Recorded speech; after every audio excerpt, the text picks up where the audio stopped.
કચ્છના માજી કલેક્ટર શ્રી પ્રદીપ શર્માએ વેલ્સપન કંપનીને જમીનની ફાળવણીના કેસમાં કરેલી તેમની જામીન અરજી કોર્ટે નકારી કાઢ્યા બાદ તેમના વકીલોએ આ મામલે હાઈકોર્ટના દ્વાર ખખડાવવાનો ફેસલો કર્યો છે। ભુજની એસીબીની ખાસ અદાલતમાં ગઈકાલે શ્રી શર્માની જામીન અરજીની સુનાવણી કરાઈ હતી, જેમાં સરકાર તરફે કચ્છ જિલ્લાના મુખ્ય સરકારી વકીલ શ્રી કલ્પેશ ગોસ્વામીએ દલીલો કરી હતી, જેને કોર્ટે માન્ય રાખી હતી અને એસીબીની ખાસ અદાલતના ન્યાયમૂર્તિ શ્રી ધાધલે તેમની જામીન અરજી નામંજૂર કરી હતી। કચ્છના સરકારી વકીલ શ્રી કલ્પેશ ગોસ્વામીએ ચંચળ ન્યૂઝ સાથે વાત કરી હતી।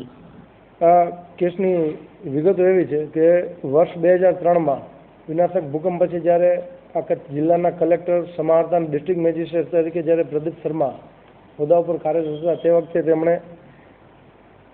કચ્છની અંદર આવેલી વિવિધ ઇન્ડસ્ટ્રીઝોને જે ઔદ્યોગિક હેતુ માટે જમીન ફાળવેલી, તેમાં વેલ્સપન ગ્રુપ ઓફ કંપનીઝને એમણે જમીન ફાળવેલી પોતાની સત્તા મર્યાદા બહાર જઈને। એના સંદર્ભમાં જે તે વખતે વેલ્સપન ગ્રુપ ઓફ કંપનીઝના ચેરમેન ગોયંકાજીના કહેવાથી શ્રી શર્માના ધર્મપત્ની જેઓ અમેરિકા સ્થિત છે તેવા શ્રીમતી શ્યામલ શર્માને એક વેલ્યુ પેકેજિંગ નામની કંપનીની અંદર પાર્ટનર બનાવવામાં આવ્યા અને જે વેલ્યુ પેકેજિંગ કંપનીની અંદર શ્રી સુનિલ મિલાક કરીને જેઓ મુખ્ય વ્યક્તિ હતા એમની સાથે એમને 30% પાર્ટનર તરીકે એમને જોઈન કરવામાં આવ્યા વગર કોઈ મૂડી રોકાણે। એ સંદર્ભે એમણે પાર્ટનર તરીકે 29,50,000 રૂપિયાનો ફાયદો શ્રીમતી શર્માને થયો અને એ પૈસા શ્રીમતી શર્માના રાજકોટના બેંક એકાઉન્ટમાંથી પ્રદીપ શર્માના ભાવનગરના બેંક એકાઉન્ટમાં ટ્રાન્સફર કરવામાં આવ્યા। જ્યારે આ બધી વિગતોની ખ્યાલ આવી ત્યારે એન્ટી કરપ્શન બ્યુરો એમની વિરુદ્ધમાં લાંચ વિરોધી કાયદાની કલમ 11, કલમ 12 અને કલમ 13 અને 13 ઘ નીચે એમની વિરુદ્ધમાં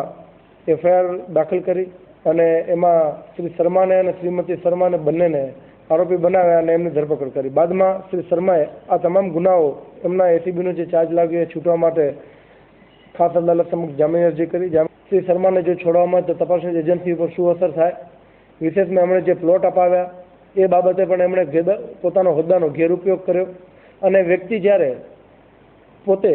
કોઈનું મર્ડર કરતી છે ત્યારે ક્ષણિક આવેશમાં આવી જઈને આવા પ્રકારનું આવેગાત્મક પગલું ભરે છે, પરંતુ જ્યારે કોઈ પણ વ્યક્તિ, એમાં ખાસ કરીને જ્યારે સનદી અધિકારીઓ, વ્હાઇટ કોલર ઓફિસર હોય ત્યારે જ્યારે દસ્તાવેજ આધારિત રેકર્ડના ગુનાઓ થાય અને ત્યારે with cool and calculated mind પહેલેથી પ્રી પ્લાન હોય એ રીતે આખું